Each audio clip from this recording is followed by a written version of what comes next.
welcome to the TVMusic Network Podcast with Phyllis and Belinda. I'm Belinda. And I'm Phyllis. And today we're going to talk about some music entertainment. Yeah, hello. There was a lot of music entertainment, pretty much so far this year, so much this semester and stuff. We had the All-Star Game with halftime performances. We had the Grammys with all the great performances and wins and stuff going on. And we had the Super Bowl with Usher just like killing it and everything going on. So we got a lot to talk about. Let's get right to it, huh? Let's start with those three. There's so many, but due to time, we're going to talk about the three. Yeah. Let's talk about All-Star Weekend. All-Star Weekend is a lot of fun. It's been here in LA a couple times. All-Star basketball weekend. Basketball weekend. Yeah. It's fun. There's like games and parties and sports and people and everything else. And people. But watching it from home, yeah, isn't that exciting? Well, I know. Well, and I shouldn't really say that because it sounds like mean and sounds cynical or something. Well, I say that all the time, and I'm sure like basketball fans and stuff will get on me. It was in Indianapolis, which Indiana basketball capital of the world with everything that's going on. People, Larry Bird was there, Isaiah Thomas was there, Reggie Miller was there. All the famous, Indianans. It was great. We went to school in Indiana. Yeah, IU. Anyway, there's all the stuff that was going on. But, I don't know. Maybe you had to be there in order to feel it and stuff. I mean, they had the 3-point contest, which was fantastic. They had the dunk contest with Mahani Haikaz. And there were some other things that were going on. Then the All-Star Game itself, which needs to be a little bit more, I don't know, it wasn't really a game. It was more like a meet and greet for the players. And then they had, the meet and greet, the fan experience that was there. But if you were at home, just kind of sitting around, kind of waiting, it wasn't as much as it could. Yeah, it wasn't fan friendly. Yeah. When you watch those, you pack all this entertainment, but you have to think about the majority of people watch it from home, and they're watching to see their favorite player. Yes. And it isn't it's various teams of players. Right. So you're really watching it to see the sport, and you might only have one player there. So I just felt it could have been a little bit more. Then again, I agree with that. In defense of the All-Star Game, I didn't watch the whole entire thing. That's true. So maybe I shouldn't be saying that it wasn't as exciting. No, you could be saying it. Yeah. Because I have had or heard other people saying it too. It could have been a little bit more exciting. The game could have been a little bit more back and forth because I feel like the players weren't playing to their advantage. I mean, there was hardly any defense. Yeah, it was nothing but threes, nothing but half courts, half court lobs and things where it could have been better. But the music was good. Yeah. There we go. Let's talk about the music. Well, they had a lot of things going on, but we're going to talk about Jennifer Hudson. Yes, JHud performed. She was the halftime entertainment show on Sunday. Yeah, she's a halftime entertainment show. It was a 5-minute set. I thought it was longer, but it ended up being 5 minutes and 16 seconds once the edit came out. And I don't know, was it one song or was it 2 songs? I think it was just the one song, right? It was basically what it was. She was performing, and I first heard, she's probably this is going to be good. Right. Now, I love Jennifer Hudson. I know you do. I have followed Jennifer Hudson since American Idol. Yep. I was there when it was 3 people, the 3 divas. I love Jennifer Hudson. You knew her win. We knew her win when she got eliminated. It wasn't a good week. But boom, and now she's Jennifer Hudson. Now she's JHud. Look at me. She's an ETOG winner. I think she's fantastic. Now, the performance. She can sing. Oh, yeah, she can sing. She can sing. And I feel like she was taking you to church. She was taking you somewhere. That she can sing. You may not like her style of singing. Sometimes you may not I don't like her voice of singing. I always love her voice. A lot of people, they think she screams and doesn't sing. I heard that. I've heard, complaints that, You want to hear that from me? There's different type of singing and styles. But I do hear people say that, and I, to each their own. But I love her. I love everything about her. And whatever. The performance, and it pains me to say the performance was lacking a little bit. It pains me to say that's a big fan, but as a big fan, sometimes a performance could be lacking. And what I mean by lacking, it wasn't her energy. Yeah. I mean, she was giving it her all. I mean, she was up there. She had a platform. She walked up. Right. I mean, she was singing. Singing, as we say. You know, shoes off, singing. Throw my shoe at me, singing. Yeah, singing. The thing I think it was, she sang a song that's called "You Got This." It's one of her songs. It's like a kind of like we call it a hidden gem. If if you're not the biggest JHud fan, right? And the song came out in 2011. One of her albums. Right. And it's 2023, which is fine. People have hits. And I think the arrangement of it, like she did a whole twist on the arrangement. She started off singing it really slow. And it kind of sounded, when she first started singing, I was like, I know this. Is it River Deep by Tina Turner? Is it I'm Telling You I'm Not Going? What is this? And then finally, it took me a little while. Like I said, I'm a fan. Right. To catch what it was by the words. When she did a twist on it, which I always admire. When people do a twist on it. And then it caught me, okay, this is what's happening here. And she started off taking you to church. And then she got on the platform. Then she started going into like an R&B. Yeah.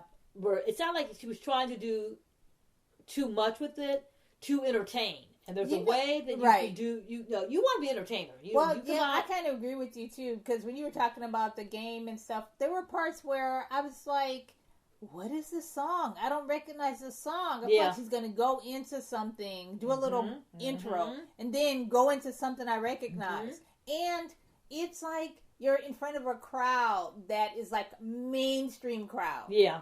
So they have to have a recognizable song, and that song wasn't a recognizable one. So that was a little bit of a fail for me in that sense. I wonder who made the decision on that. I wonder, did she make the decision and talk to the management team, and they go, that's a song to do? Adam Blackstone, who plays everywhere, he's the musical director for everyone. He's fantastic. I'm sure he helped her with the arrangement of it, or she probably said, I want to sing it in this style, or whatever, so it's not on him. Or maybe, what I'm really thinking? I bet she's thinking the style of the song, I'm going to sing this song because of the words and the lyrics. You got this, but it'll be like, theme, and it'll go into, because she had the band come up at the end, like, she had the band people come up. And she had the band was great. They were the Winston-Salem, I think it was. Yeah. Winston-Salem Marching Band. Fantastic. They were good. The only thing, like I've said a little bit previously, it would have been nice to have like a more known song. Yeah. Number one. And then number two, it's like, it was almost like a ballad. And it's like, you want to get a boom, boom, ha, ha, ha, ha, ha, ha song. And it kind of like took the energy down. It was like, okay, that's probably it. Hello. You're it's right. Time to like, you're right. Chill That's probably it. We had she, as in the words of Kira, she sang one for the nostalgia. Yeah, exactly. It was like, I call it a hidden gem. Like, I'm going to throw a couple songs in here for the JHud fans that have followed me from the beginning, and that's great. Do that at the concert. Do that somewhere. Don't do it at this 6-minute thing. Yeah. But she looked great. Oh, she looked great. She looked fantastic. I did like that. She had her 17, and 17 is like her number. Yeah, she's great. The 17th person to get the ETOG, the Emmy, the Oscar, the Tony, and the Grammy. Yep. So she had the 17 jumpsuit on with her 17 on the back, 17 on the front, which is like a nod to the basketball too. And she had Hudson and little diamond studs right on the corner of her sweatsuit. And she played in the celebrity version of the All-Star game. Yes, she sure did. On that Saturday afternoon. So it was just like full-on weekend for her. Yeah. And then there's a cute little video of her talking to Hani Jaquez, who's a rookie from the Heat, who's from UCLA, our local guy. And he was asking her for pointers and stuff on about confidence, what to do, how to be in front of so many people and stuff. She knows how to do that. Before his All-Star dunk. Yeah. So I thought that was fantastic. I thought was cute. I also thought of something too. Another thing I thought was probably good for her, because she's a homegirl from Chicago. Yeah. And to be going to Indianapolis and doing this thing, and she's been down there probably plenty of times for sports and games, so that for high school. So that was probably really excited for her. I think she should have did a combo of songs, maybe like 2 songs if she insists on saying, I got this. Almost a combo song, or maybe even a cover. I think she's probably thinking, I'm going to put out a new album next year. I really don't want to do a cover, but I would have did Spotlight. People know for I'm telling you I'm going, of course, for Spotlight, but I think I would have probably did a little combo. Maybe not. I would have just done, maybe do Spotlight, or maybe do something, but I would have done like a basketball cover. Basketball a song that's a cover, huh? You gonna do Basketball by Curtis Blow? No. Like Let's Get Loud, a basketball kind of a game, a song that they play at the basketball games. Okay, not Basketball by Curtis Blow. No. Because Basketball by Curtis Blow would have killed it. And I can see Adam Blackstone, do the bass line, and she goes, let's go. And since she's dating Common, and he was there, he could have came on. He's always coming out trying to sing a rap song. He could have came on out there.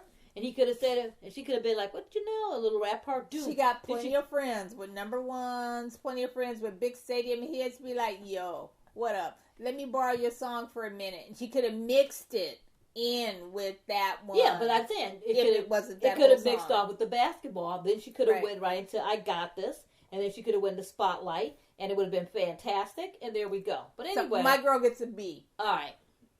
Which I think is, good for that. But hopefully the All-Star games will get better. There'll be a better weekend. I don't know. I think it's going to be next year here in LA again. I think he comes back here next year. At that new Clipper Stadium, maybe? Or am I speaking out of turn? I'm pretty sure. Anyway, I'm pretty sure that's where it's going to be. Because we're never going to see the Staples Center again for one of those things. It's going to be... You mean the Crypto.com? It's the Staples Center.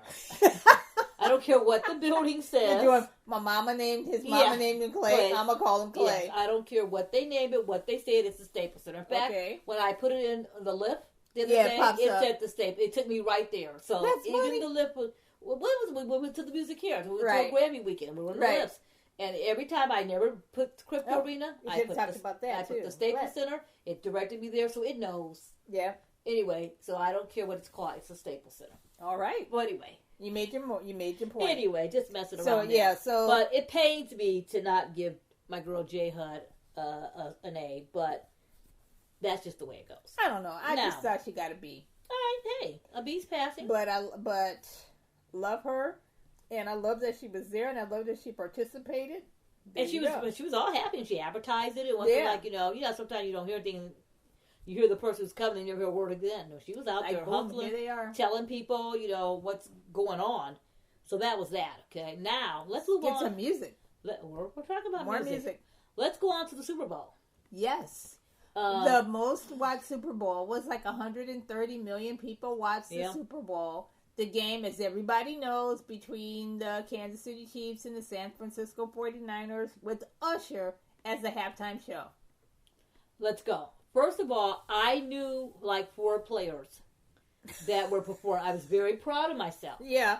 I was very proud of you for actually very proud understanding the game. Of myself, that I was getting the game and I was understanding stuff. That was actually very impressive. You could thank Russell Wilson for that.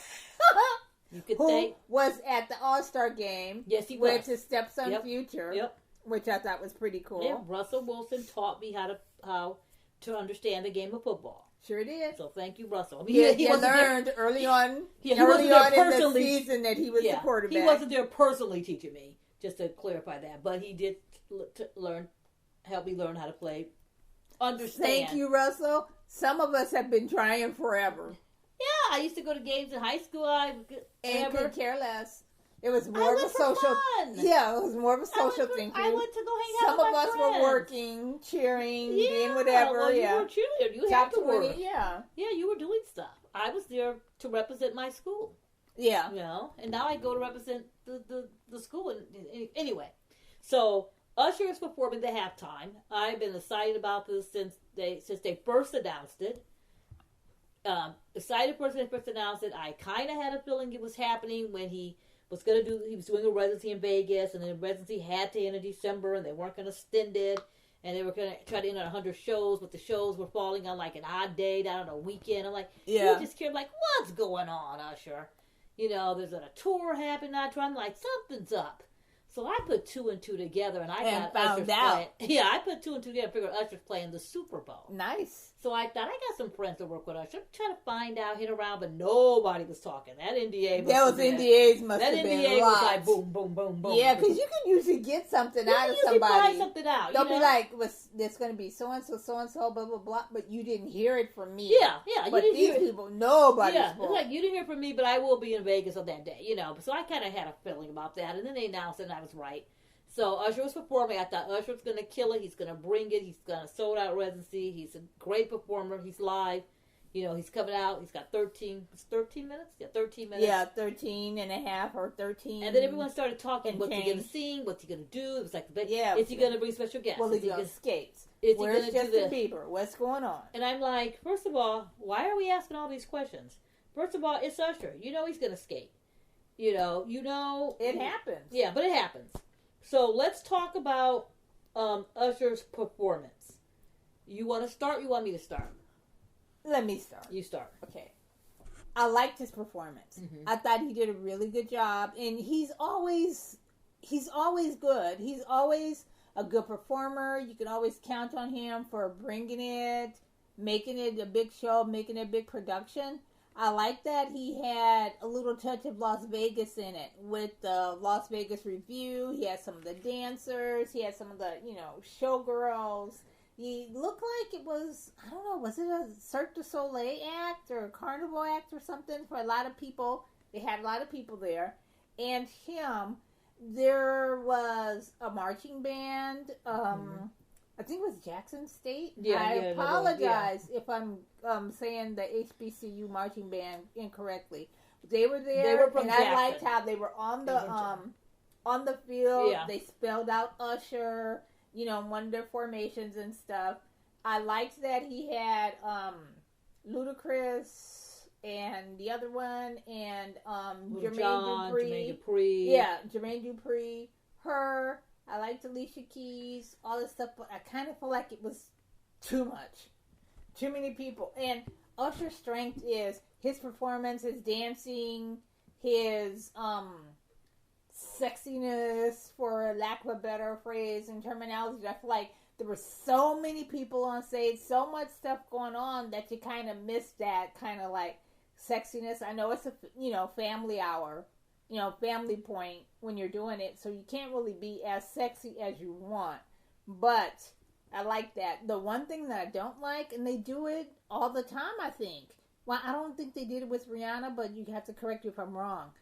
They had all the people like on the field, kind of like cheering them on, and the crowd with the light, the lights on the wrist and stuff, just like in the thing, just like. Oh, all those people. I feel like there were way too many people on the field. We had the marching band. Yeah. We need them. We got them. We had Usher's dancers. Mm-hmm. We got them. We had the performers. I call them like circus or Cirque du Soleil performers, and we got them. We didn't need all those other people like on the crowd. It's like you didn't really know where to look and what was going on. I liked that he had the skates. The skates were very cool, like really, really well. I thought it was really, really well directed, considering there was so much going on. But all that I thought was too much. He had Alicia Keys, he had her, he had stuff. I don't know. I kind of would have got rid of Alicia Keys. Yeah. I mean, I like her, of course. On her piano, whatever. Or maybe start with her. Yeah. Do that and then go into everybody else. Because I felt like, I don't know, he didn't need her. Her big-ass red piano that looks kind of weird or something. But then she did the My Boo and all that. And I was like, sometimes Usher songs, I don't really know them. But I know them. But I don't know. There was one song that I realized he didn't sing. After the fact, and I was like, I like that song. Yeah, it make me wanna. I like that song. Why didn't he sing it? And then he didn't do his Batman eyes. Yeah. His Batman little dance, like signature move. He put the thing that became a meme after a while. Mm-hmm. He didn't do that. So those were kind of like my thoughts. But you go. Okay. I'm a huge Usher fan. Yes, you are. I'm a huge Usher fan. I've been there since the beginning. Yeah. I mean, Usher's been performing since, Usher's 45 years old. He's been performing since he was 13 years old. Yeah, you were ready for the residency when he was on Star Search. Before anybody. Before anybody. So, I'm a huge Usher fan. I have every record, I have Here I Stand. So, I'm a fan if you have that album, because a lot of people don't have that album or know it. Anyway, so I'm a fan. I have every song. I know every record. I know everything. I've seen the counter 1,000 times. I know the residency by heart. I know all the steps and everything by heart. So, of course, I'm very excited. I want to see it. I know he's an entertainer. I know he's going to bring it. His band, top notch. The dancers, so top notch. Mm-hmm. So I know every single thing about it. In fact, I even predicted the set list of what he was going to sing. I'm like, you got 13 minutes. But the thing is, what most people don't realize, Usher has like 8 or 9 number one singles. Right. A lot of people don't know that. They don't really know. They're like, wow, I know this. But he has...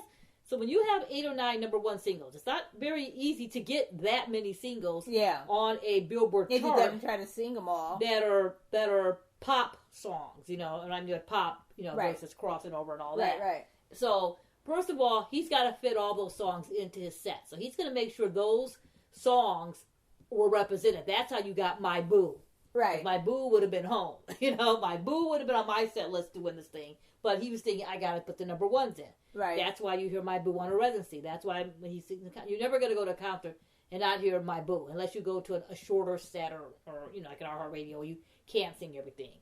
So that's one of the reasons I think. And then knowing Usher, he's going to try to get as many songs as possible in this. And there was 13 songs on that set. Songs? There was 13 songs. Does that include Alicia Keys? That includes Alicia Keys. And her and all that? That includes Alicia Keys. Well, her didn't sing. Her was only including his songs. Well, yeah, I know. Her didn't sing Alicia should have done any of his songs. Right. So I think the reason there was 13 songs, he was trying to fit everything in.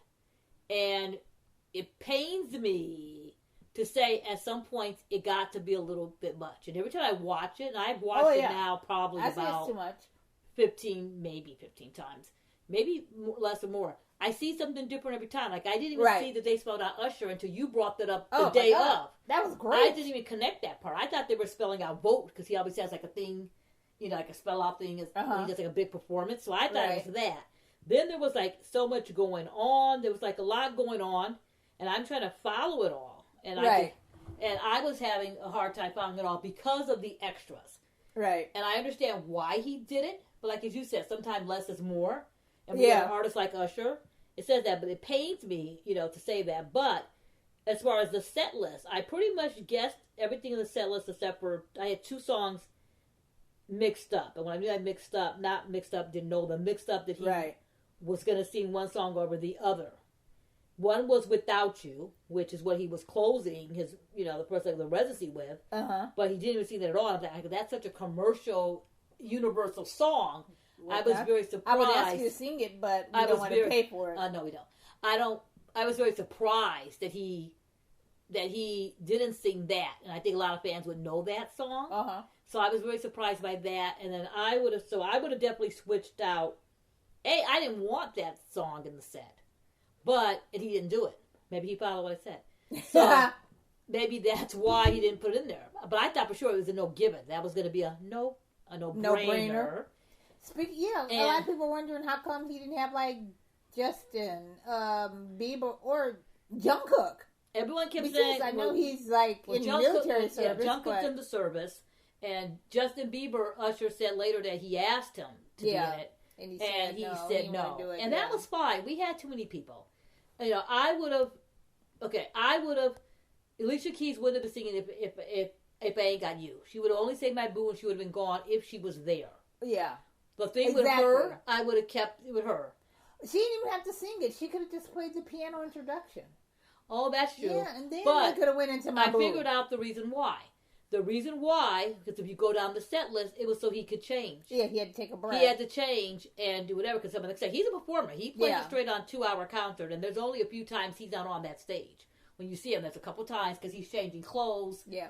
And the band could have done it, or the marching band could have done it. And that was what Sorry, Lisa, I'm trying to take away your spotlight, but we didn't. And I love Alicia Keys. Yeah. But people were predicting what he was going to sing. Basically, what he did Caught Up, which he opened the show. I love that he song. was going to do that. He did You Don't Have to Call. Love that song. He did a little snippet a superstar, and I understand because he wanted something newer in there or whatever, but it was really short. Yeah. He went right into Loving This Club. Yeah. And I love Loving This Club, but I probably would have skipped it for the Super Bowl. Yeah. Then he went into If I Ain't Got You, and that was when he's now changed clothes, but he was still wearing the white. He just took the jacket off and did a dress of water, and then made his way to the other part of the stage. Then he joined her, and then they did My Boo. Then after they did My Boo, it goes to Jermaine Dupri, who starts the line, the line for Confessions, to give him time to now make his way on that side of the stage. Everything's calculated. That's what people, I think, at home later were saying. They didn't think about that. He's now got to get from that side to this side. Right. And what's he going to do? So Jermaine Dupri... He's going to have his dancers dance. Dance their little whatever to that one little spot while you get dressed. I'm going to give it a second. That's what you're going to do. So then he went into Confessions Part 2. Yeah. And got over there. Then right from there, you're already in your ballad side. So now he's going to do the rest of the ballad. So then he went into Nice and Slow. And then he went into Burn. And then he went into Nice and Slow. You Got It Bad. But he did something small. So I think I would have... I mean, he sang snippets of it, but I think I kind of would have maybe... lost a couple more of the songs. Yeah. Only because... And sang some of those other ones longer. Or, ones that people are going to know. Yeah, like me. Like you. Yeah. You know. Then he went into, You Got It Bad, and then he went into Bad Girl. Bad Girl would have been gone. But I think but Bad Girl, though, I think, was so her could play the guitar. And when that happened, that gave him time to go change, from the white to the blue to put the skates on. Yeah. And then when he comes back out to do the skates, it starts when he's skating with, with Bad Girl, and then he goes back in. And that's when they put the close-up and you see the band now. Because before you hadn't seen the band because they were on another stage area. Yeah. So then he's got to take the skates off. So while he's taking the skates off, that's when you have Little John coming down doing Turn Down for What? He starts that beginning intro because he's got to go and take the skates off. Right. Put his shoes on. And he kept the same outfit on. He put on the blue spacesuit, I call it. He put a jacket on. Yeah. So that was very, very well created and calculated that way. Yeah, the switches and stuff. That was fantastic. It was like the songs and maybe the order of the songs. But I understand now. Then he goes into Oh My God. And then Will.i.am pops up. So then, do we need him too? It was like, So Will.i.am comes. He's doing Oh My God. They start to dance. They start to do the, Was he there? Yeah, he was there. They start to do their routine. Sorry, and then, of course, they have to end. So that was Oh My God, then Turn Down for What, if you want to count that song number 12. And then, because of course he's going to end with being song 13. But then that end. Oh, no, that's what it was. What was that end thing? Correction. That chant at the end. Sorry, correction. It was Bad Girl, and that's when he left to put on the... No, that's when he left to change clothes. And then that's when she has the guitar going, Bad Girl. And then that's when Will.i.am said, Oh My God. So then between Oh My God, then was Turned Down for What? So that way he can get off the skates and come back out and put the thing and do Yeah. So by the time he got to Yeah, there was no skates. And that was the ending song. Oh, the end when they were doing the chant. I think that was like a shout out to Atlanta. But one thing I did like, he had the white glove on, which is the shout out to Michael Jackson. Because he's a huge Michael Jackson fan. Yeah. Someone had also made a comment that, he kind of looked like a channeling Michael Jackson, and another person he sung he's channeling Bobby Brown. What people don't know, back in the early days of Usher, he had part of his set where he would do a tribute to his two big inspirations, which was Michael Jackson and Bobby Brown. I didn't know that. Yeah. So he was. Well, then there you go. So when he would come out with the, this is when he was like still an opener. Right? Yeah. And he would come out. So I knew right away when he came out with the glove. But then again, I'm probably not the average person. Because I was going to say. I know the steps. I know the things. Right. I'm thinking of me as like the average person. And that's why I think some of the songs could have been arranged a little bit differently. Right. Because Loving This Club, unless you're going to do the dance break, there's no need to even bust out Loving This Club. So, and I love Loving This Club. Right. He didn't do GJ Scott's Falling in Love. I would have put that song in. Yeah. Because that one you could have put in. And then when you watch, there's the 8 dancers. So she has the dancers, and their format. Okay. You keep saying there's 8 dancers, but all I saw was like 50 dancers at one time. Yeah. I didn't see 8. Yeah, I know what you mean, but I'm saying when he does the breakdown of the formation, there's 8. But what happened was they had all these other people and I feel like at some point there should have just been 8. At one point, for a full minute, there could have just been 8. Yeah, at one point, everybody else. When he came out, they all came out. It was like the thing to Vegas and the showgirls and all that. Yeah, that was the beginning. Came out. It was cool at the beginning, so that was great. Then when they walked away. Right when they got there, it should have been a break of just him and the dancers. I didn't see that. No, it didn't happen. Oh, okay. I'm like, I didn't see that. It didn't happen. Okay. So then when they got to that part, and then there's one part when he got up to do, was it bag or no? I don't know. Anyway, but he got it. No, you don't have to call. He then got up, and it was just him and the two dancers, him and the two guys. They got up and they started at the beginning, but then all these other people kept coming. So there was times where I think if he would have just did a complete break, and then everybody backed up, because the focus of Usher is his entertainment, the dancing. He did a lot of it. You know he's going to entertain. Yeah, he did a lot of it on the field. When I feel like, like Rihanna and previous people did almost all theirs on stage and then on the catwalks, the thrust, whatever things. He did a lot of his on the ground. You think he could have, if he had done more on the stage, it would have been a little bit, easier to. I think I would have kept all this thing, because at one point after he took the skates off and he comes out right for. Oh my God! They had the girls on the poles. That was like, that's a part of his residency. Yeah. That's probably the one part of the residency I didn't like, because it goes on too long in the residency. It's like, okay, we get it. You know, I know to salute to. He goes, oh, we're back in Atlanta. It's like, okay, but we get it. Wrap it up. So then he had that, and they were swinging. You know, they were on the floor. I'm like, we don't really need that. You can just move that on the side. But I mean, he gave you a little bit of something. Yeah. I mean, you had a little bit of everything in that. But that's what I would have did. I would have had a couple breaks, everyone could watch and go, wow. And then when the band came out, when he brought when the band came out and brought out the complete tribute back there, and they were playing with the horns and that was just bad. That was really good. That was really good. Yeah. That was so good. I think it would have stood out more if we didn't see all this extra stuff. Right. But there was one thing I have to mention. Of course, I got totally emotional about it.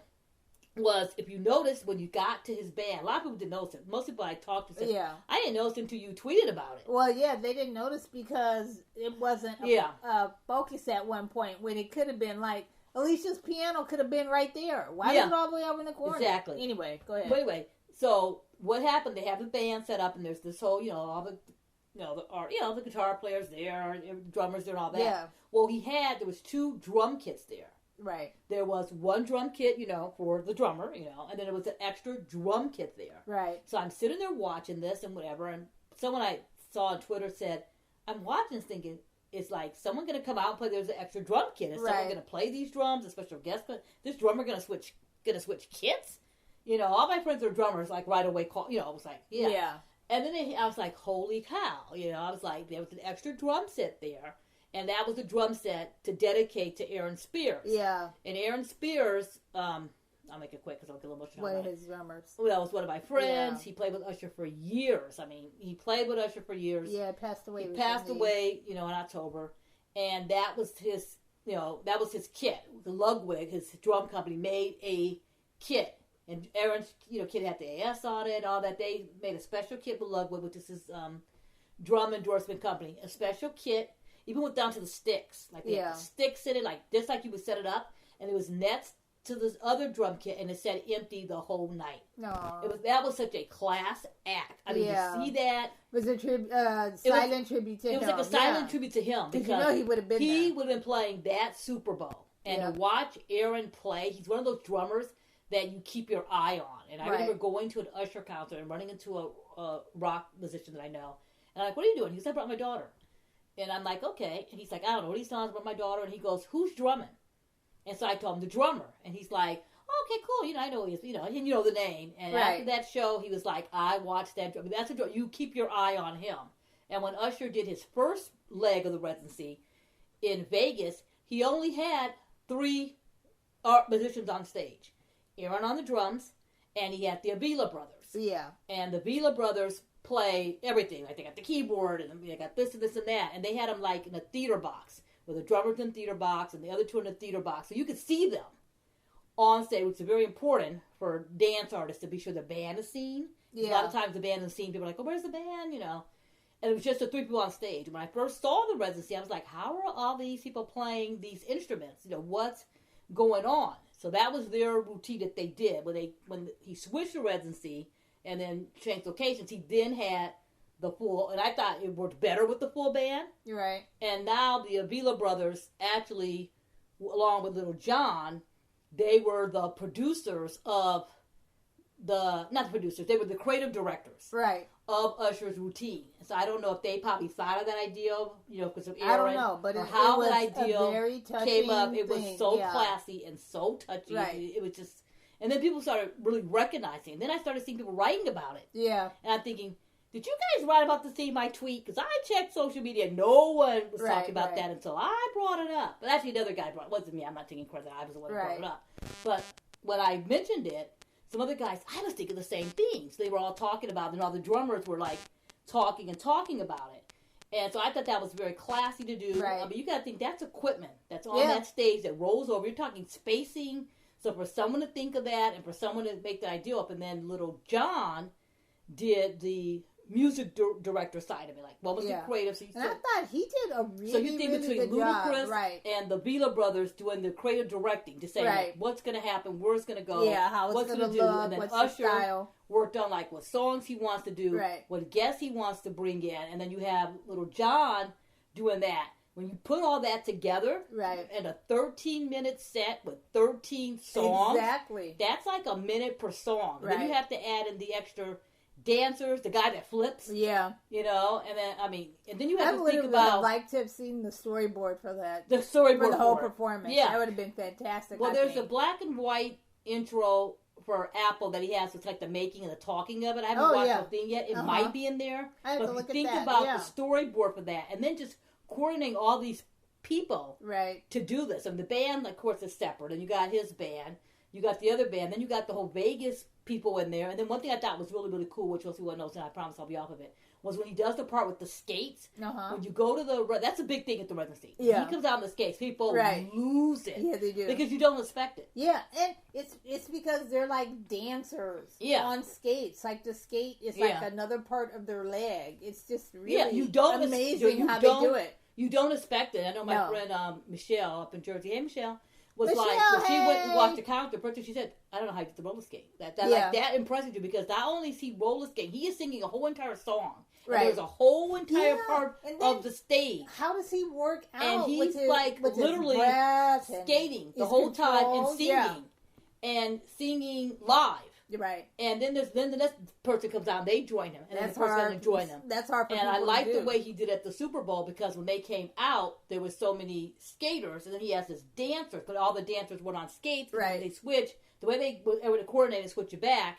But when they come to that theme, but just watching like Marv and some of his dancers I've known like for years, and just watching them and Danny the flip. Like all of a sudden nowhere, he's doing this flip across the board, and you're like, what is going on? Yeah. You're like, wait, what happened? So I thought that was pretty cool. And then I will give one more plus for Usher.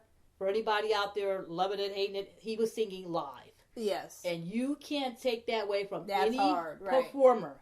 To do all that with breath control in an age where people are lip singing and being so sure. People are canceling shows. More worried about their dancing. Yeah, people are canceling shows because the laptop breaks or something goes on.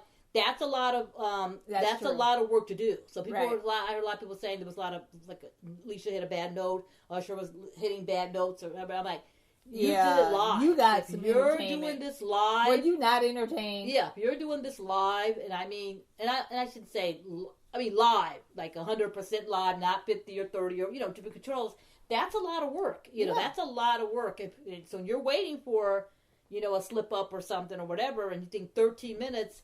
May not see a lot of time, but the stage is so big. It's a stadium. Right, so this is like when you go see a show at a stadium and there's a stage. Right, there's a difference. This is a stage they roll in and everything's, put into piece. So A has to go with B.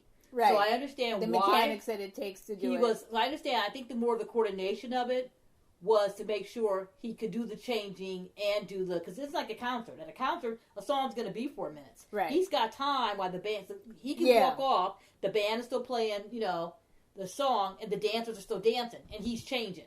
Right. Here, you got 13 minutes. He can't be going off the stage. You'd be like, what happened to Usher? Yeah, exactly. Like, where'd he go? So I think that part of the coordination, but I will agree with you, and someone else said it was a little too busy.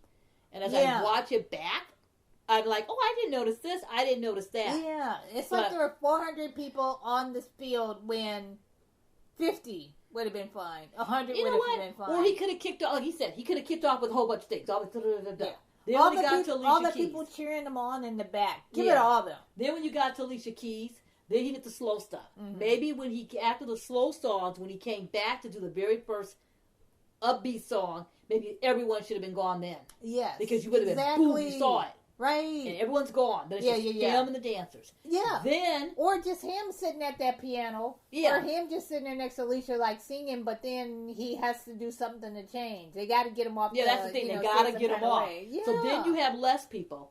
Then after you get to, everybody comes at the end, and then you bring a marching band, and then end cut. Exactly. You know? Yeah, whatever else too. But I thought it was great. I would give it an A+. Okay. I thought it was fantastic. And a few more things. At the beginning where that little advisory warning at the beginning. Bad. Yeah, that was bad. You talk about that. I thought that was cute. It said rated U.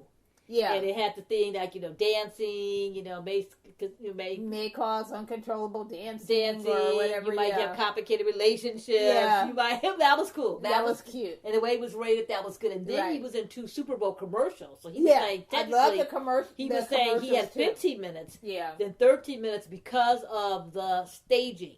Yeah. But, I mean, he worked on that for months. I mean, he really talked about how, no drinking, can't eat this type of meat because you eat really, you said, it's no small feat. And it's no small feat because you do a concert every night, you can trip, you can you can make a mistake, you can do whatever, but you make one mistake at this Super Bowl, it's like a make or break. Yeah, you make one thing. Another thing I thought was smart was that a lot of times the very next day they announced their tour, they announced their album. Yeah. He totally announced the album early. Yeah. He announced the tour early, and now he is selling tickets like crazy. There was like 4 shows in LA. There's everything else, and you got to mind you, this residency is 3,000, 6,000 seats, and then you move to the a little bit bigger. So people are now saying, "I wish I would have went to the residency because you get to see an artist get in and it's that small, as small as he was during the Super Bowl." You're going to see, you're going to see Usher. He's going to be playing a theater that's 2,000 here.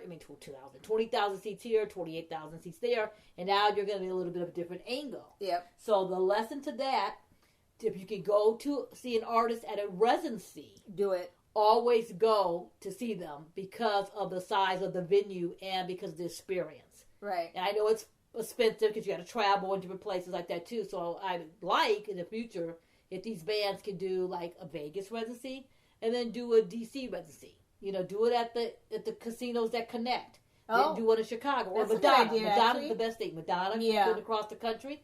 She was playing theaters that were like 11,000, and she was in Chicago for 3 days. Here 3 days, here 3 days, and that was perfect. Right. That was a perfect setup. You got to see her. You didn't have to travel. Right. So I think that's and look what Billy Joel's doing in Madison Square Garden. Yeah. Use that place. Right. To have artists go and do their gigs. So that would be nice. Because Billy Joel even. I don't know. It's hard to compare him to Billy Joel. Oh no, sorry. In general. Yeah. I wasn't comparing them. Just saying like what he's doing. And doing the gigs in one spot. Oh, right. And not having people travel to go as see it. much because little mini residencies. Yeah, mini residencies across the country because everyone's touring, and like I was telling a friend the other day, everyone's touring, and concert tickets aren't getting cheaper. Yeah, they're very expensive because artists. It's getting ridiculous. Yeah, artists. Everybody's touring. But artists used to have to depend. They would get record sales, right? And that would set off the touring. And now they're people not. don't buy record sales. It's streaming and people don't buy records. So now the artist has to make no money. Yeah, the artist has to make a way to do this. See, that's why you have your meet and greets. That's true. That's why. And that's why your concert tickets are more expensive because you got to make up that cost. Right. And then the cost of living is higher and the value. So people are now deciding which artists they're going to go see. Instead of seeing 10 shows, instead of seeing 10 shows, they only can see 6, and and that's just the way it is. But if you do see a show this summer, you can.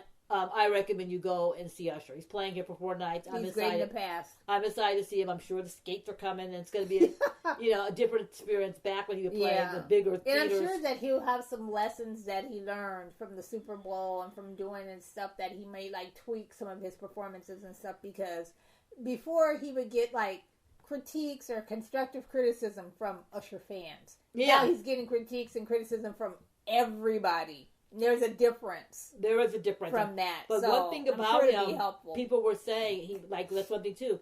He's totally a mainstream artist, but not in the mainstream. Like, you don't see him on cover of Rolling Stone. You don't see him all this commercial stuff. He even said, I have 8 Grammys. I've never been on stage to accept one. Because it's always been a category that's been off the air. Yep. So when you think about it, you don't even understand. Most people are like, I didn't know he had this many.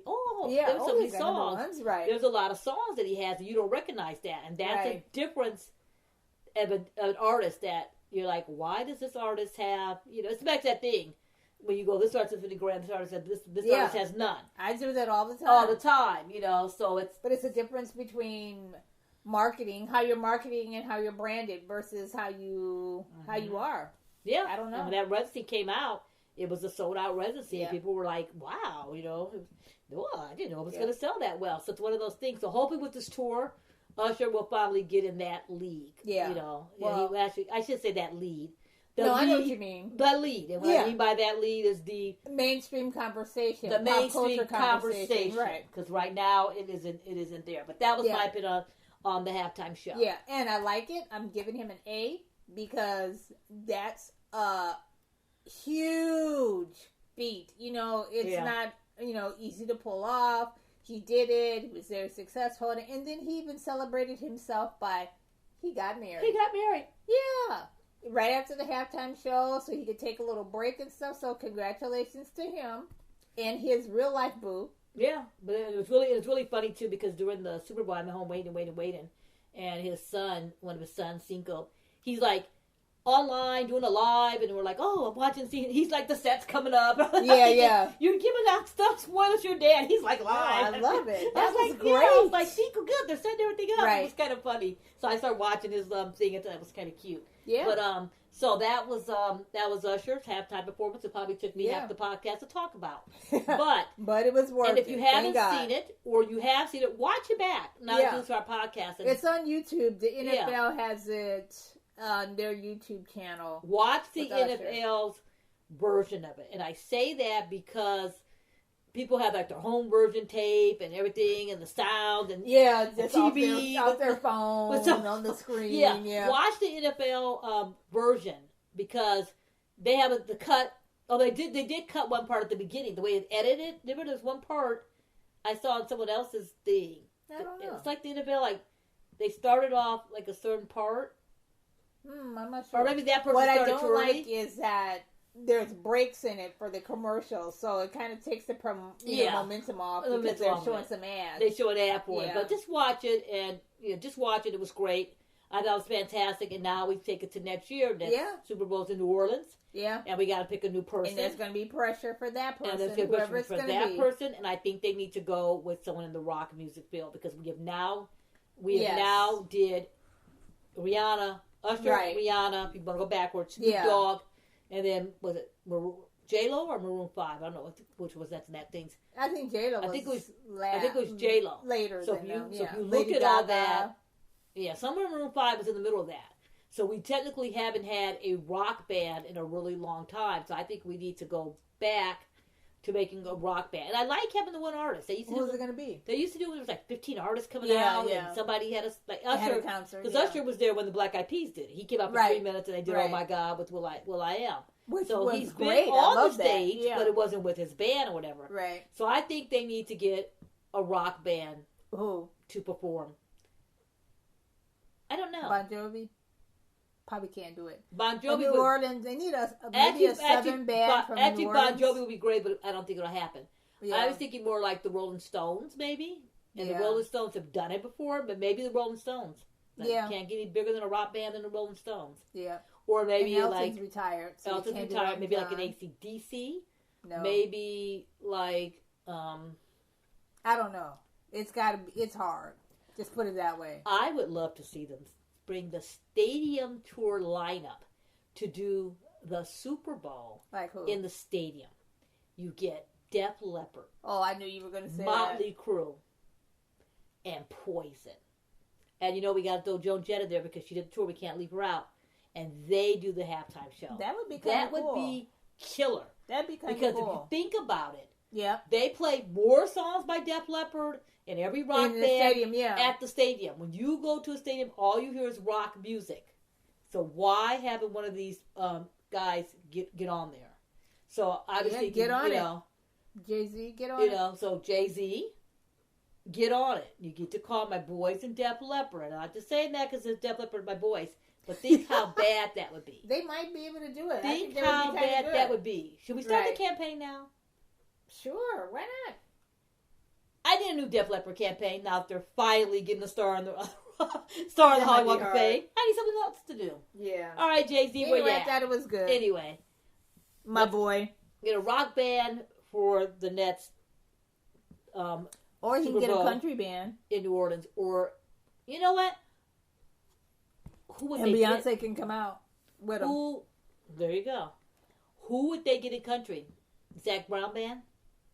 No. They need Garth Brooks. You know, that's somebody it. like... That's it. It's Garth or bust. If you're going to go country, it's Garth or bust. Garth or bust. And Beyonce can come out and sing her song. If you think about it, Garth Brooks... Has he ever done it? The job. I don't think he's ever had it. I don't think he has, You don't think about this. I don't think he's ever done it. He's done stadium tours. Oh, yeah, and easily. One thing about Garth Brooks, you may know one song, you may know no song. That guy is a great performer. He is a good performer. He's one of the best performers I've ever seen. He is one of them. I went to his show. I don't know how was I even doing there. I went with a friend, and there was a conference. Yeah, and he said it was Kool and the Gang and Garth Brooks' conference. And I was like trying to go to say Kool and the Gang. And it's like, well, we got to do. And I watched that concert of Garth Brooks, and I didn't move up my seat. Yeah, I was like, this guy is a great entertainer. I was like, what? You know, I was just like, you know, so he would be the person. He would be the person to do it because I think he would be good. He can mix the genres. Yeah, you know, then he can bring out a special guest. You know, and sing a song. Jelly Roll. And Jelly Roll could come out. There you go. And he said that. He can even get a rocker to come out. He can make this work. Could. Brett Michaels is available. Brett Michaels can come in there. You know, Brett Michaels can entertain and rock down a house. Yeah. So there we go. Even his love of the Steelers, I guess, it'll be all right. And he's on the football anyway. Yeah. We got it. It's done. I have the two acts for Super Bowl next year. All right. Yep. And watch it be somebody else. It's going to be somebody completely. It's going to be something completely different. And I'm going to be like, did you not get my message? I know. Did you not get a message? That's funny. I have to track down Blue Ivy to get to Jay-Z. That's funny. Tell your daddy. You know, I mean, because you don't see Jay-Z around places. You know, you don't see him. We're not gonna run into him at the Grammys. He just didn't hang out. You're so funny. We're not gonna just bump into him someday and tell him this. So I'm gonna have to find other ways to get there. But anyway, let's talk about the Grammys. The Grammys, which was very, very well. It was a nice, well-rounded Grammys as far as presenters, as far as performances, and as far as wins and things go. It's like Miley Cyrus, Taylor Swift, SZA, all big winners and stuff for the night. So, Belinda, go. Yeah, one thing, I have a lot to say about the Grammys, as always. Yes, you do. And we won't get into all the details because of time. Yeah. But one thing I liked about the Grammys this year, you have a lot to say about the Grammys. Yeah, Trevor Noah was the host again. Yeah, Trevor Noah was great. Yeah. One thing I like about Trevor Noah, it's like he comes out. Keeps it light. He keeps it light. He keeps it fun. He makes little small digs at people, but it's not to insult anybody. He's not, you go to some shows and people are like hiding because they don't want the, person to see them. And they're very, and then little timings was working out, like when Meryl Streep walked in late. Yeah. And he goes, any second she's coming, she walked in, and Taylor walked in late. Meryl Streep was there. And then, and then he made, a joke about, the whole joke about Taylor getting all the exposure at the Super Bowl.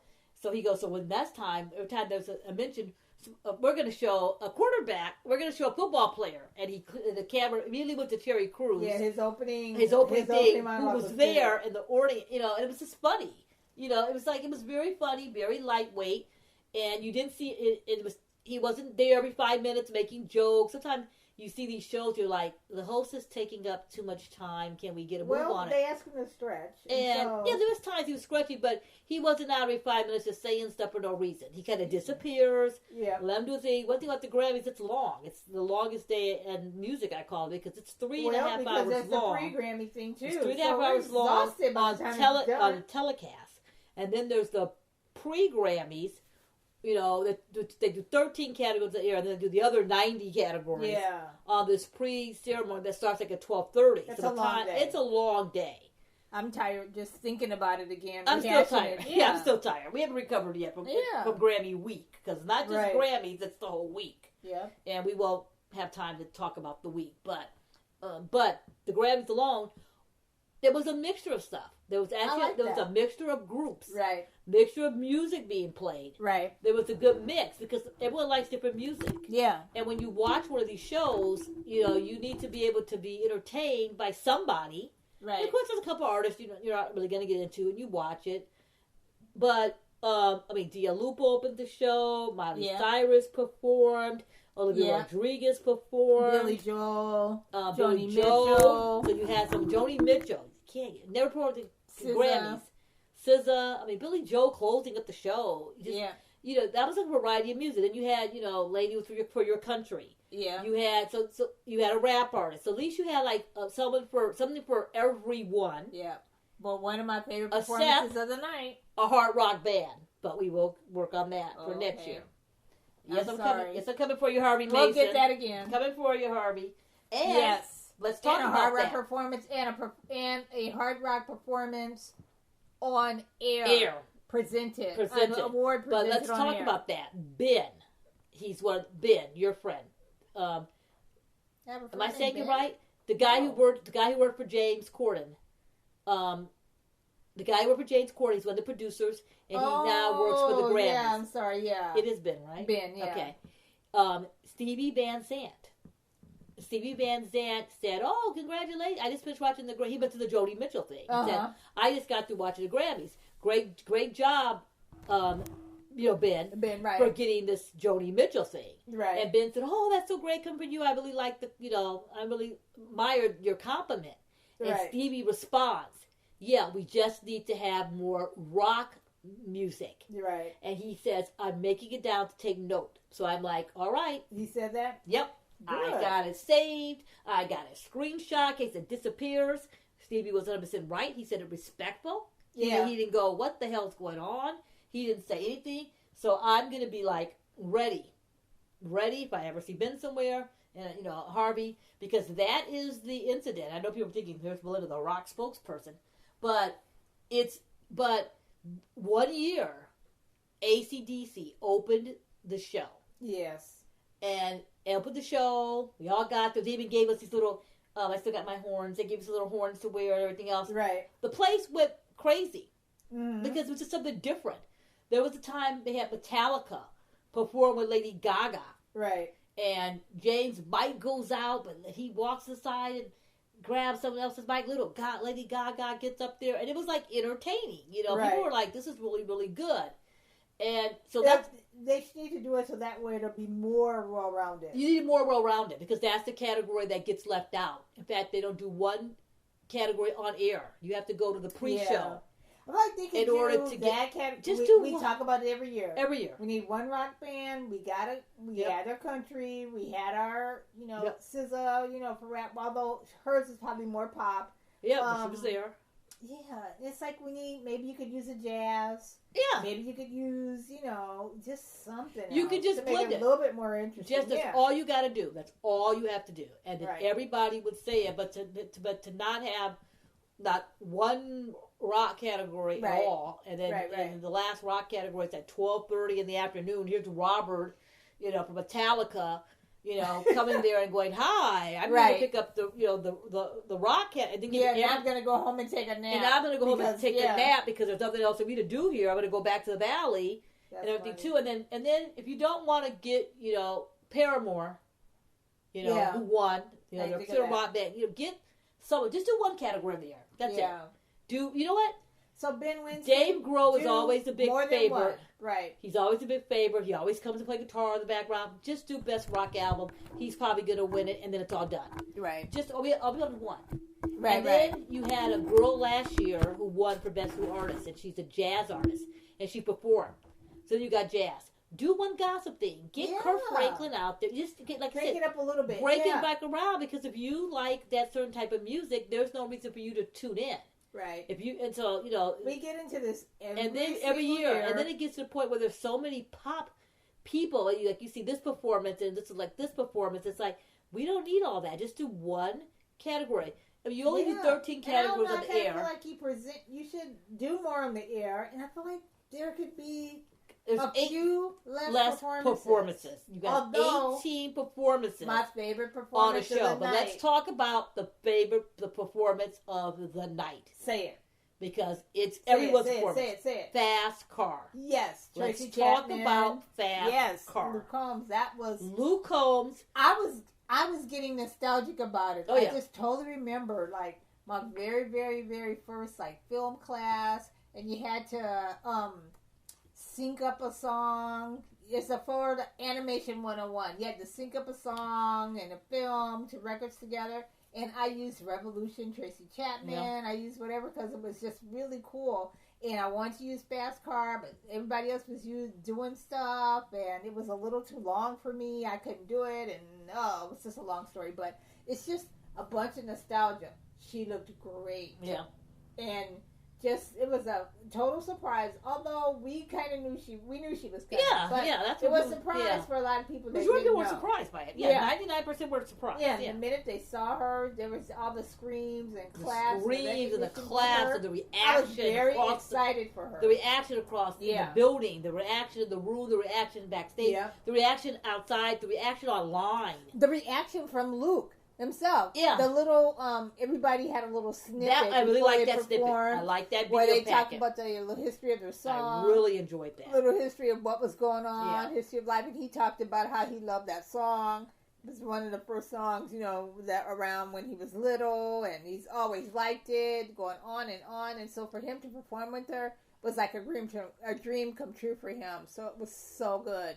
I've watched it back a few times. Yeah, and if you haven't watched it or if you haven't seen it since then, watch it again. Yeah. Just watch it and the thing about that song, it's so simple yet so beautiful. Yes. And what I mean by simple, it tells a story. It tells a story. And it's sometimes you hear a song and it's not and it's and I don't mean simple like it's just so beautiful. It's just it doesn't spelled out, and she says all the words, and just you can understand all the words. It doesn't have to be and she's playing the guitar. Remember how we always tease white guy with guitar, with guitar. It's like beautiful, like American Idol with a guitar. Who's gonna win? White guy with guitar. Just a girl and her guitar. Just sometimes that's all you need. And Luke Combs made Fast Car, and when I first heard he made Fast Car, and it was out, and he was this, and I was like.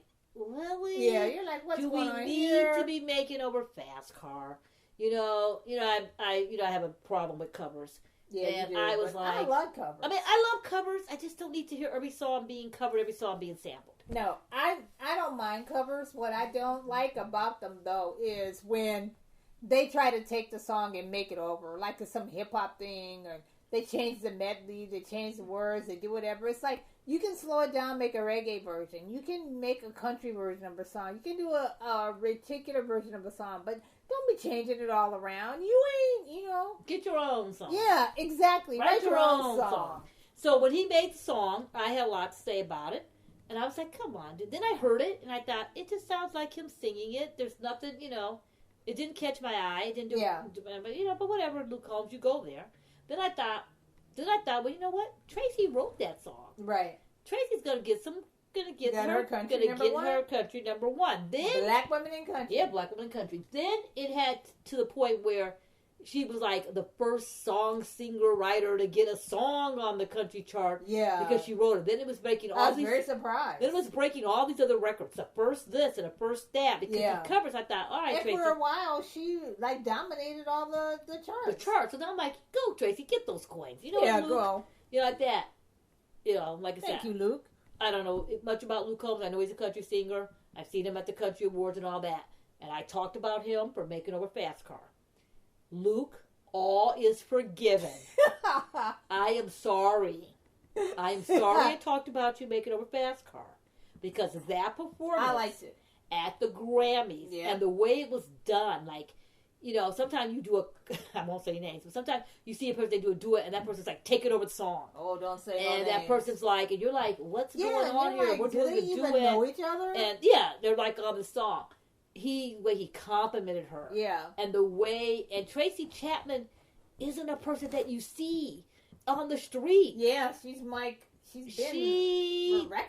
She don't come out the house with nobody. I mean, she came to David Letterman's goodbye thing. Yeah. You know, she lives her life. She does her thing. You ain't gonna see her on all those red carpets and stuff. She, you know, did her songwriting and, you know, her songs and did her tours and all that. And, you know, did her time. She's done. And you don't see her. So that was like a nice surprise. Right. It wasn't like, and, you know, and the way they did it too. And then just the way he tells the song. Like, he was little. He heard the song, and he knew what the song was. And he always liked it. He wanted to do Fast Car. And then, I don't know how this even came up. I forgot. I think Ben said it later. How they got the idea to ask her to come and do it. And it's the way he complimented her. Right. Like, he was because she won her Grammys. Yeah. Her first and then Grammys she and won stuff. her first Grammy for Fast Car. And he complimented her. And he, like, didn't take over. It was kind of like, you know, this is your song. And then she complimented him. She didn't, like, sing it all, take over. You know, she's on one side. She's on one side playing her guitar. And I like one thing about her. She was still Tracy. Right. She looked just like Tracy, but she's a little bit older. She just like she had her guitar. She was really great. She just looked like, because sometimes you see. She was like, because sometimes black don't crack, brothers and sisters. Because sometimes you see people that's years later, you're like, is that so and so? They have a new look, they have a new image, and you're like, who is this person? She looked just like she was going to look. Yeah, she had her look. Did. You know, she wasn't in some big ball, you know, gold dress. She was looking like Tracy looked. And that would have been hilarious. Beautiful. Tracy coming out in that ball dress. And then just her delivery of the song. And the way they were singing together, and the way the placements of it, like he was over here and she was over there. You know, it wasn't like, let's sing the duet. Like, you know how people do the, you know. Right. It was just so classy and so beautiful just watching it. And then if you didn't like this, because one of my friends said, I used to hate that song. It's my favorite performance of the night. One of my friends was like, I hated that song back then. It was so beautiful. Yeah, it was. People were saying how it brought them back to a time and made them cry. It was just like so touching. One people goes, I could care less about both of them, but just the delivery of it. And that's the power of music, you know? That's the power of the music. Like, where were you when that song came out? You know, were you alive? Were you not alive? Were you, you know, were you 10? Were you not here? It was great. And then the song started climbing the chart. Haven't listened to it, and you just... I played it so many times. Oh, I played the so original fantastic. version. Yeah, I haven't played his version, but I played the version, and I played that clip of them singing. Right. And then people started making their own clips. You know, the poems and the videos and all that. Right. And the Grammys was very smart. They started taking them down because people don't understand that. When you start making your own copies of stuff, right? You know, that property belongs to the Grammys. Right, and I know. There's a licensing with that. There's so many people don't really get on that. Yeah, which is why you can't really see it everywhere. Which is why you can't see it everywhere, but you have your own bootleg version on YouTube, on your YouTube channel. Right. So the Grammys was pulling them down. Watch it for the Grammys. And the Grammys have the production value. They can put the stuff in. People don't understand that we cover these events and we can't put more than 30 seconds of certain things. I know. On them. People don't really get broadcasting rights. There's broadcasting rights. So do watch it. Watch the Grammys version of it, the performances. But I thought that was definitely my favorite. That was my favorite too. Others performances that stood out. I liked Billy Joel and the fact that he was there because you need to have some nostalgia. Yeah, you need that. It was fantastic. It was great. I loved Miley Cyrus. Mm-hmm. I liked that she won. She got her Grammy. It was very fantastic. Her shout out, her nod to Mariah Carey was so cute. She was like, I could miss the whole thing. I could have missed the award. That would have been fine, but I can't miss Mariah Carey. She was just great. And she was talking about how she wants to just perform and do good for her idols and people that she admires. And Mariah was one of her idols, which I thought was kind of cool. Other performances, I liked Olivia Rodrigo's performance. I thought was really good, but I feel like she's kind of overexposed. Yes, we've seen it too much. Yeah. It was a great performance, but I just saw her on Saturday Night Live. I saw her on this, so that. I know, but then I was like, didn't she sing that song last year?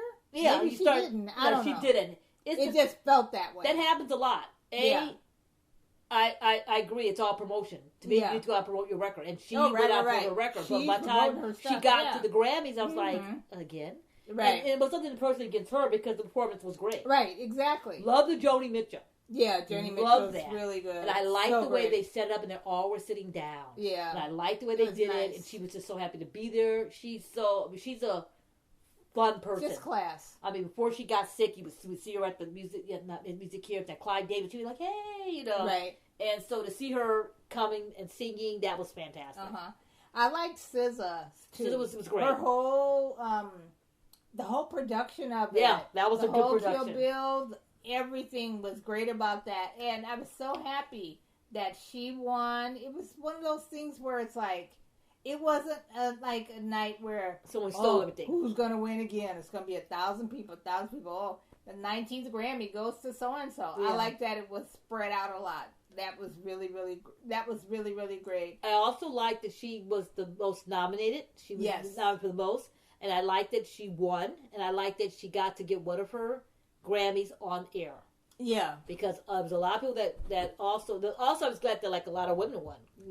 There's always been a stigma of not enough women in the Grammys. It's always been a stigma. It's a big thing, and I know last year or the year before I talked about our podcast how I felt some of these nominations were a little bit suspiciously overly with women. You can go back into our past podcast. You had a big ass bone to pick with her. If you want to talk about that, there was just mysterious things coming up, and I know the Weeknd had got mad, and I was on the team Weeknd about that. Yeah. And anyway, so it was like all the records for the year that were nominated last year were all women. It's like all women. It's like, come on. And it's like, really? It was all women? And I'm for all women power, girl power, but me too. Come on.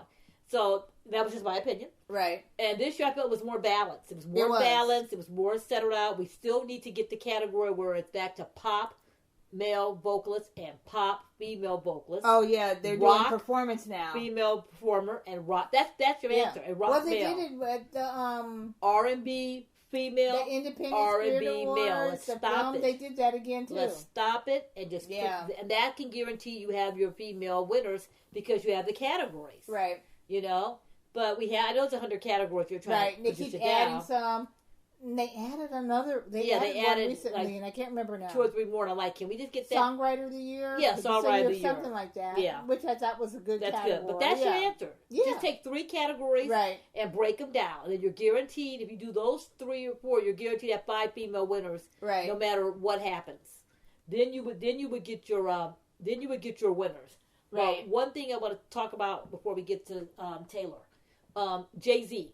They made this award.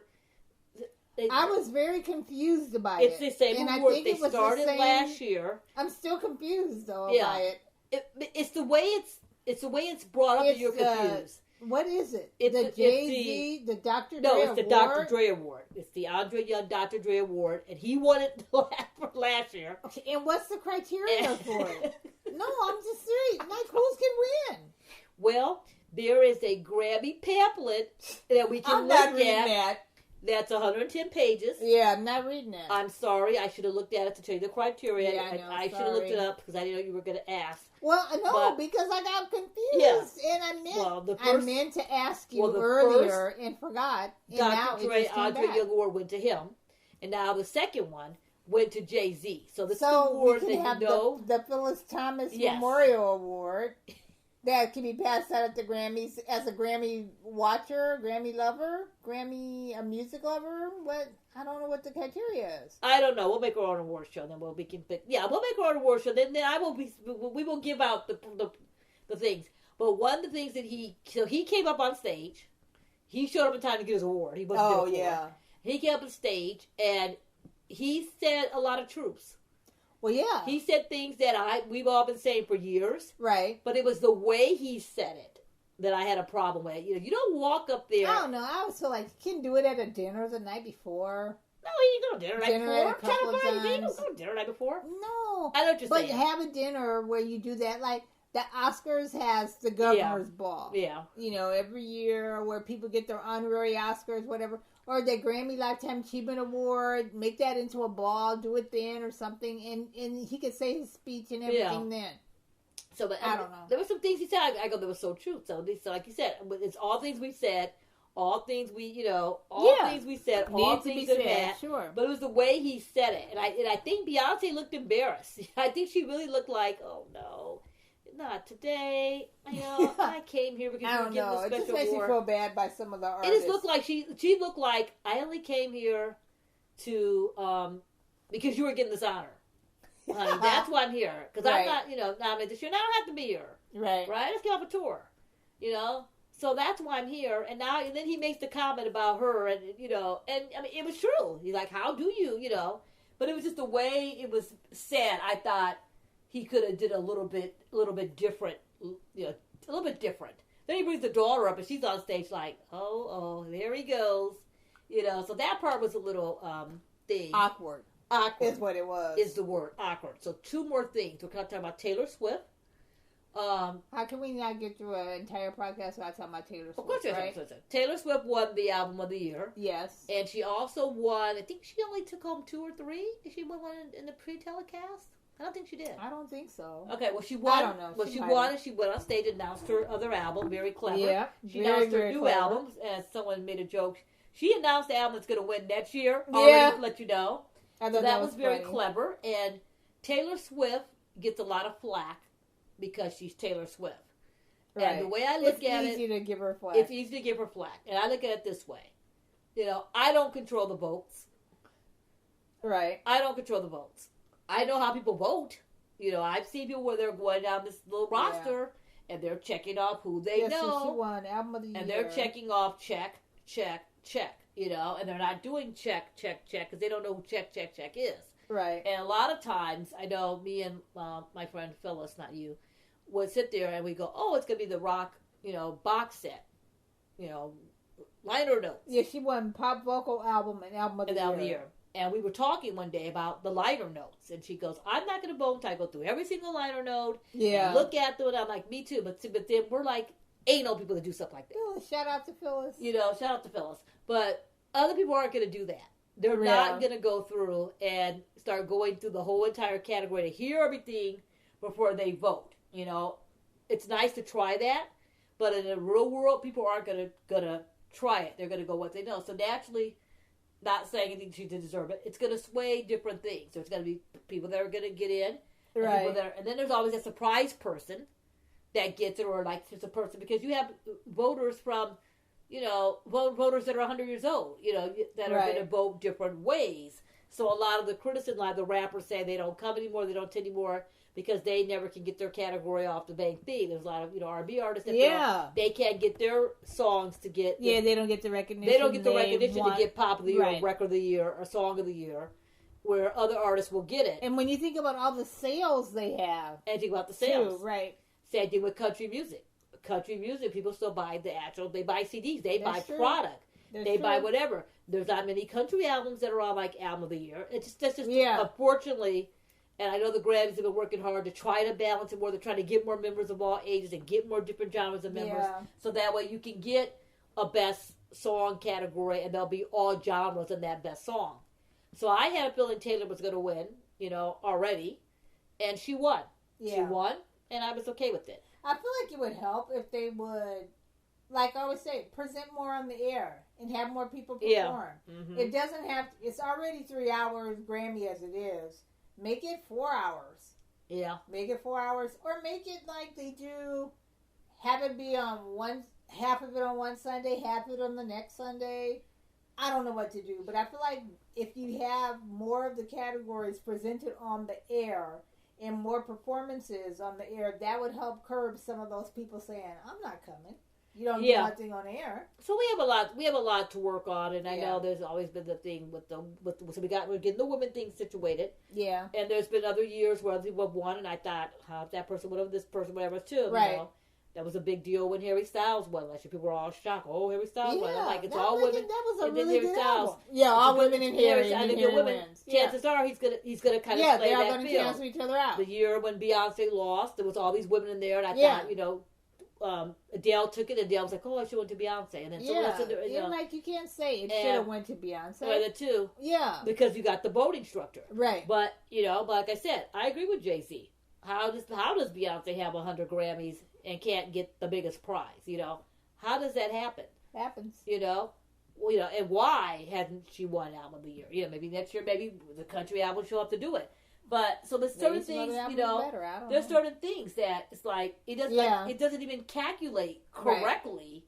Right. But there's certain people that when you go to those voters and you start asking, and some voters are like, she has a lot of Grammys already. Yeah, I'm not going to vote. She has a lot, and unfortunately, that's how some people think. I think Taylor may have a hard time next year because there's so much hype on her. She's gotten too many now. She's gotten too many now.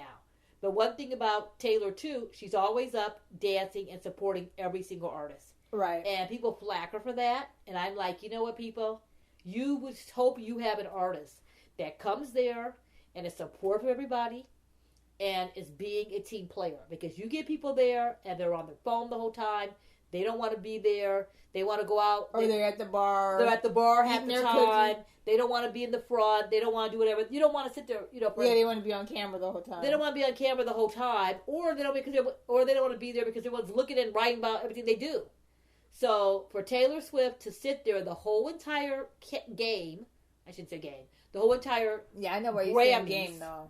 The whole entire Grammys and clap and cheer for everybody. Every artist, right. Every artist. Every song, sing every artist sings. She don't have to do that. Right. She could have went outside for a whole half an hour and sat there and counted people and all this stuff too. Yeah. What time is my category? Yeah, what time is my category? I'll be back. You know? Right. Give the girl a break. Because a lot of artists won't do that, and it's no disrespect to the other artists.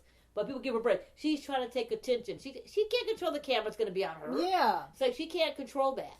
So people, you know, whatever. So I had a feeling she was going to win, and she won. And it was a whole issue. People thought. And then they're like, I got Taylor Swift in my audience. Hell yeah, I'm going to show her on camera. Yeah, because people are watching. It's my money shot. She's the money shot. You know, that's the, you know, she's the money shot. And that's it. Lastly, to close it up, and I will really keep it short because of time, the In Memoriam. Oh, yeah. Two things. The In Memoriam and the Lifetime Achievement Award. The Lifetime Achievement Award is given out every year. It's they handpick the people. Okay, can we just take 4 minutes? Yes.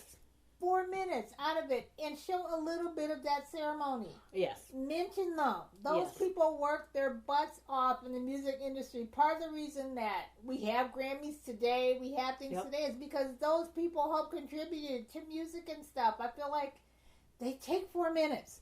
Ben, listen, just take a few minutes and talk about them. Like maybe even 1 minute. I'll take 1 minute. Yep. Something. Talk about each one of those artists and how they got pronounced. Or it doesn't quite work as much. Have them present. You can't really do that. But you can do... Yes, you can. I know. Gladys but you can't really tail ends. Yeah, but have them introduce the commercial. Make it a tie-in. Yeah. Have them introduce a commercial. Have them doing a scripture. Have them sitting up in the booth with... Well, that probably wouldn't work. I'm like, have them sit up in the booth with Moni. Have them sitting at a table. And Trevor talks to them a little bit. He did that a little bit when they tried to do the fan thing that year. Was that last year? Oh, that was bad. The year before? Fans, yeah. But don't do it to fans, but... Do it with the Lifetime Achievement. You do it with the Lifetime Achievement winners. You say, congratulations. Oh, boy, here's a Lifetime Achievement Award winner from the Lifetime, blah, blah, blah, blah, blah. That's all you got to say. That's all we want. That's all I want. That's all we want. There's only about 6 or 7 that get it. Yeah. 2 in the technical theory, and by that, and usually, unfortunately, a few of them are gone when the ceremony happens. So, like Donna Summer's gone, but let's get it going. But you give them tickets, do that. you bring them there, you sit them there, and that ceremony used to not be aired. Right, they would have it. They aired it for half a second. They aired it for maybe 3 or 4 years, and then the pandemic hit, and they made a special on PBS. Yeah, and it's my favorite ceremony of the whole entire week because it's classy. I should say classy. Not saying it's classic. Yeah, it's classic. It's nostalgic. They have the packages are fantastic. I love it. And you find out, and what it is, they're giving someone a lifetime achievement award for their lifetime in music. Right. And one of the most, I call it insulting thing, was they gave one to Led Zeppelin. Okay. And no, they gave it to Led Zeppelin. That wasn't the insulting part. Okay. They did it for 2 seconds. Oh, the Lifetime Grammy Achievement Awards, blah, blah, blah, and they named their names like in 30 seconds on the air, and then they put the camera, and then you got Jimmy damn Page and Robert Plant sitting in this audience, and this all you do? You know, it's like you got these people that are like legends that get this award, and they treat it like that could have been the year they performed. And they treat it just like it's nothing. It's like you don't understand. To them. Yeah. And people are like, "That's so what I just saw, whatever," you know. But one year Keith Urban presented. I think it was Keith and Dolly, and he was singing a little bit like a tribute for like 10 seconds. They did a whole thing and about it was so smooth, and it was so rich, and so that was nice. And I kept saying, Keith Urban, Jennifer Hudson, they're your go-to tribute people. Yes. Bring them out and sing it. Gladys Knight was one of the Lifetime Achievement Awards. Why wasn't Gladys Knight presenting an award? She should have been presenting. Okay, she should have presented with John Bon Jovi because John Bon Jovi was the music care person. Yes, the music care person, which they did mention, and they did mention it. But have them present together. Yeah. She got a lifetime, but you go to this. You could easily do it. You could do it. Donna Summer got it. I knew the year Selena got it. And all these Selena fans were watching the Grammys and said they never said anything. They say it for 10 seconds that right now, if you're still to this podcast, we thank you. And you're thinking, what lifetime achievement? What thing? I don't remember anything. Put the pictures up. Put if something you're still up. Listening, thank you. Do something. Yeah. I know I'm going on long. Do something. You know. Just have a person mention it. It drives me crazy. Yeah. Am I asking too much? Yes, you are. It's a Lifetime Achievement Award. I know. It isn't like they're just, but we got time. I don't know what to do. Cut one of these 3-minute performances. Dear Lupa, love you, but just say. Yeah, sing you one song. Up and you say the sing 2 song with the dancing in the ropes and hurricane for 4 minutes. Can you make it 2? Yeah. So we can put a close up on. Sing Barbie or Houdini. Don't sing them both. On both. Okay, we can put a close up on that. Right. Billie Eilish, that song, I know it's a short song, that Barbie song. Can we make it? Oh, no, I know. Love that Can song. you make it 15 seconds so we put this, all that? And then we did the In Memoriam. No, she needs to sing the whole song. Let her sing the whole song. She'll sing it in a couple. I love that song. She'll sing it in a couple weeks when she walks away with the Oscar, but that's fine. Yeah, and I'll be there ready. And you'll be there ready for her. But they did a musical tribute. So they do this In Memoriam, and I always have a pet peeve with the In Memoriam because they show these singers. And they don't, sometimes you hear music, sometimes you hear close-ups, sometimes you don't, you do whatever, all this too. And this time it was a little bit better. Memoriam is hard. In Memoriam was a little bit better. It was a little more relaxed, but they did a tribute, which they've been doing the last couple of years. They've been picking out certain people to do a tribute to, and they bring someone to sing. And to me, that's a good idea. It's also a bad idea. Yeah, because it hurts people. Because some people think that more people are getting fever. Why is that person more important than the other person? And that's my pet peeve. Which makes it hard. It makes it more important. But if you're going to do that, Fantasia killed it. What you're going to do that, I always say it. Do it. Have it all on one stage, and have people coming out doing different tributes, and then show the thing. Yep. But they did it, and Stevie Wonder did one for his good friend Tony Bennett, and he was singing, and then he's singing like they were doing a duet together. Yeah. And he was singing like the best is yet to come. And I was like, that's kind of weird. Work for a tribute. The best is to come because you're gonna die. It just was like, okay, it was that weird. part didn't come across. Right. But then Fantasia did the Tina Turner tribute. And she killed it. I mean, she was good. Went on, and she had 2 of Tina's Real Dancers with her. It went on. Everyone liked it. Yeah, it was excellent. Good. It was an excellent performance. Yeah, Fantasia can perform. Maybe they could have done those all through the night. Do it all through the night. Yeah, maybe not just the Memoriam. All through the night. Because it was just kind of And then also weird. Put in those Lifetime Achievement people. So what? Yeah, the tone was weird. Because the tone gets all down, and then it goes, now we're going to get you all down. We're now going to let you be the educator. But now, pulls you back up. It pulls you back up. So it's got to be a way to do it. And then after it's done, and they show all these people, they do go for a complete list of people. You can do whatever. Go to Grammys.com. So when you go and you get the program book, they're all listed, and they're all listed alphabetical. Personally, I looked in the books. I want to see if Steve Rowling was in there. I want to see, certain people. And I know it's never going to be correct because it's such a hard thing. Right. But it just no one's ever going to be satisfied. It's never going to be satisfied, but it just aggravates me. However, the Rock and Roll Hall of Fame and TCM. You have to talk about those. The Rock and Roll of Fame and TCM does it in such a way that no one is excluded.